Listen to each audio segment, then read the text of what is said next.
தவிக தலைவர் விஜய் பிரச்சாரத்திற்கு அனுமதி கோரும் மனுக்களை பாரபட்சமின்றி பரிசீலிக்க கோரி உயர்நீதிமன்றத்தில் வழக்கு தொடரப்பட்டிருக்கிறது. இது தொடர்பான கூடுதல் தகவல்களை தருகிறார் எமது செய்தியாளர் ஆனந்த். ஆனந்த், வணக்கம். முழு விவரங்கள் என்ன? வணக்கம்.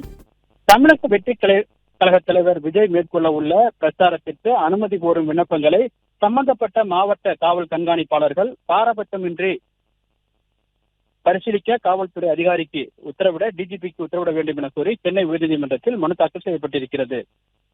அடுத்த ஆண்டு நடைபெறவுள்ள சட்டமன்ற தேர்தலையொட்டி தமிழக வெற்றிக் கழகத்தின் தலைவர் விஜய் தமிழகம் முழுவதும் பிரச்சாரம் செய்ய உள்ளார். கடந்த 13ஆம் தேதி திருச்சியில் பிரச்சாரத்தை துவங்கிய அவர் செப்டம்பர் 20ஆம் தேதி முதல் டிசம்பர் 20ஆம் தேதி வரை ஒவ்வொரு சனி மற்றும் ஞாயிற்றுக்கிழமைகளும் தமிழகம் முழுவதும் பிரச்சாரத்தில் ஈடுபட உள்ளதாக கட்சியின் சார்பில் அறிவிக்கப்பட்டிருந்தது. இந்த நிலையில் இந்த பிரச்சாரத்திற்கு அனுமதி கோரும் விண்ணப்பங்களை எந்த பாரபட்சமின்றி பரிசீலித்து அனுமதி வழங்க மாநிலம் முழுவதும் உள்ள அந்தந்த மாவட்ட காவல் கண்காணிப்பாளர்கள் மற்றும் காவல்துறை அதிகாரிகளுக்கு அறிவுறுத்தல்கள் வழங்கும்படி கடந்த 9 மற்றும் 15ஆம் தேதிகளில் கட்சியின் சார்பில் டிஜிபியிடம் மனு அளிக்கப்பட்டதாகவும், ஆனால் இந்த மனு இதுவரை பரிசீலிக்கப்படவில்லை எனவும், இந்த நிலையில் பிரச்சாரத்திற்கு அனுமதி கோரும் விண்ணப்பங்களை எந்த பாரபட்சமும் இன்றி பரிசீலித்து உயர்நீதிமன்றம் நிர்ணயித்த காலக்கெடுவிற்குள் அனுமதி வழங்க மாநிலம் முழுவதும் உள்ள காவல்துறை அதிகாரிகளுக்கு அறிவுறுத்தல் வழங்கும்படி டிஜிபிக்கு உத்தரவிட வேண்டும் என கோரி அக்கட்சியின் துணை பொதுச் செயலாளர் நிர்மல்குமார் சார்பில் சென்னை உயர்நீதிமன்றத்தில் மனு தாக்கல் செய்யப்பட்டிருக்கிறது. இந்த மனு நீதிபதி சதீஷ்குமார் முன்பாக நாளை விசாரணைக்கு வரும் என எதிர்பார்க்கப்படுகின்றது.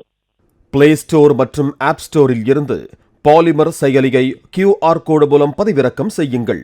செய்திகளை உடனுக்குடன் பெறுங்கள்.